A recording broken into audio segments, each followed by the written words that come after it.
So the magic of a week would be what exactly? Administration needs a week to digest this report they've had since the end of May. I think what's very clear is we have some very comprehensive work done by the Bid Expiration Committee. It's very good work. And they've asked two questions. Can we and should we? On the can we question, obviously the answer is yeah. It is feasible for the city to do it. There were a lot of questions around, do we have enough hotel rooms? What is the state of our existing facilities? Could they manage doing this? So it sounds to me like the answers are very detailed. There's been a lot of analysis, and yes, it is absolutely possible to do. So the harder question, the political question, is should we? And I would suggest that it is impossible for us to answer that question without really understanding the financial requirements, and we won't understand the financial requirements until the IOC releases a draft host city contract, which I understand will not happen until next spring after the Pyeongchang Olympics. So it's a bit anticlimactic, really. We've done all this work to get to this point, but it's a bit hurry up and wait. And I would imagine that if council says, you know what, we don't want to do this at all, council can make that decision next week. I suspect that council will probably make the decision to say, we've done this great work, let's put it on the shelf, that pens down for a little while, let's see what the IOC comes up with. So that would be after the next election then.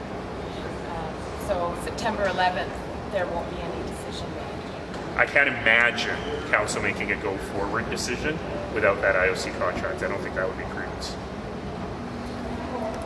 Thanks, folks. With this timing, with this timing, is this going to become an election issue? I mean, yes, and it might be. It's certainly Councillor Chu is asking for a plebiscite on this, and council will make a decision on whether or not to do that today. I think that's a poor idea because I don't know how you can vote without actually knowing. Are you in favor of this? Well, maybe I'm in favor of it if it doesn't cost anything, but I'm not in favor of it if it's $10 billion, right? So to me, it could be. I'd be interested to see if any other candidates have any other ideas, but I'll put my cards on the table. I don't think it's prudent to make such a big decision unless you've got the information in front of you. And it would be hard to be able to do that as an election issue without that information. What do you think about 2030? I'll be very old. We'll scrum more in on my this. 50s in 2030. What, We'll scrum more. Yes. what difference does 2026 and 2030 mean? What will that 4 years buy you? Where did this line of questioning suddenly come from? They were asking it in there. Pincott and Farrell were saying, what about 2030? What difference does it make? I don't think it would make any difference. I think that the decisions would be very, very similar either way. Just the facilities would be 4 years older. What's your sense on the plebiscite? Are you in favor of having a plebiscite? I'm not opposed to a plebiscite on this at some point. Many cities have done it. I think a plebiscite at this point, without actually having any numbers or any actual project in front of people, would serve no purpose at all. How much sense do we have of how much money is actually potentially at stake here in IOC? Like, do we even really know? This is a really important question because there are a number of numbers floating around. So one of them is, how much would this take in capital investment? We're thinking, in the $2.4 billion net range.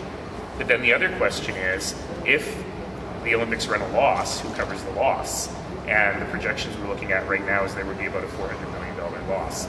I think that council would be pretty unified in saying the host city can't cover that loss, particularly if there are revenues coming from international sponsorships or TV rights and so on that are accruing to other people. So that's really, I think, the core issue here is whether or not that $400 million could get covered by the international revenues.